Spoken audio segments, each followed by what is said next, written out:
Officials are telling us that things will get much worse before they get better. In local art news, the internationally famous street artist known by millions as Banksy has apparently been spending some time in the Twin Cities. Did the famous artist strike on the side of this struggling Minneapolis business? Harrison Cole is here with the story. It was 48 hours ago when James Rugburn was alerted to something strange appearing outside the record store he and his friend Ellis Griggs own. Yeah, DJ, our floor boy helper guy, came and said that somebody spaghettied on the wall outside.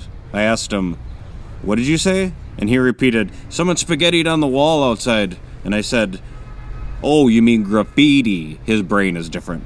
And, yeah, outside was a real Banksy painting. A painting, yes. But is it an authentic Banksy painting?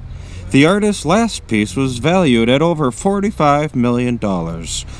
For a business owner, a Banksy painting could mean financial stability for several lifetimes. I mean, yeah, it makes sense for him to want to pick a place like Pine Vinyl to do one of his masterpieces. We are kind of thought of as like the epicenter of culture and cool amongst the locals. So, it's so embarrassing. I'm actually embarrassed for him. Not everyone is convinced of the authenticity of the art. Firstly, it's terrible. Has the composition quality of a Home Depot ad. Secondly, the symbolism is pure cringe. This was clearly painted by a failed, miserable artist. Oh, did he say that? Well, I'm surprised he had time to form an opinion with all the rats in his coffee shop. What was your first impression when you laid eyes upon the painting? I thought it was inspiring, beautiful, basically a reality check in some funky kind of cosmic way. I think what it's saying is that, like, okay, this kid is clearly smart, right? He's trying to not only answer the question, but like being, he's reaching out for something more, right? Something higher. But here comes the rain, right? Rain, meaning, I don't know, sadness, maybe?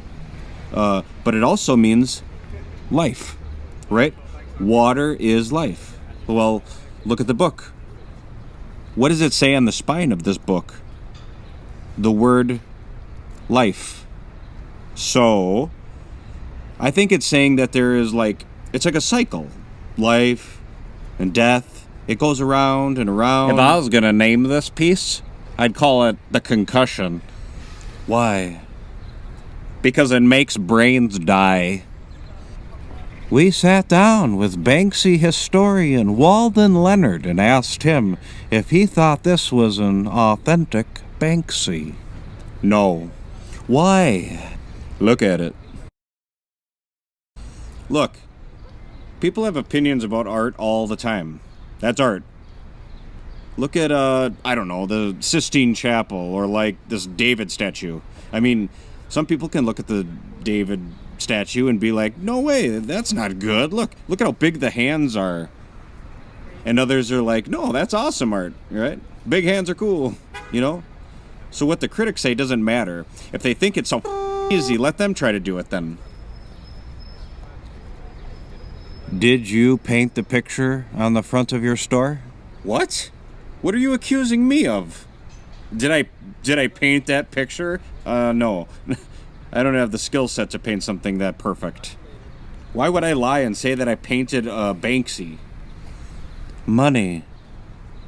Yeah. No, I don't... This is a Banksy. Look at it. Look at it. The candle store across the street has some CCTV footage that includes the front of your store at the time of the incident. Would you like to see it? Nope. Take a look. It shows someone that looks exactly like you painting the picture on the front of your struggling business.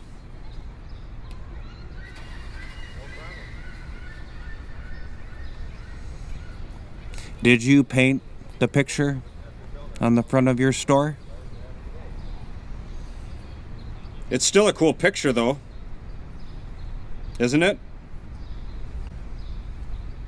Wow, what a story. We followed up with Mr. Rugburn this afternoon and asked him what his plans are for the imposter Banksy painting that he embarrassingly painted himself, but as of airtime we have not heard back. Which is expected. He must be absolutely mortified. Coming up after the break, local police crack a cold case with the help of a local pornography collector? Back after a short break, so stick around. Pine Vinyl.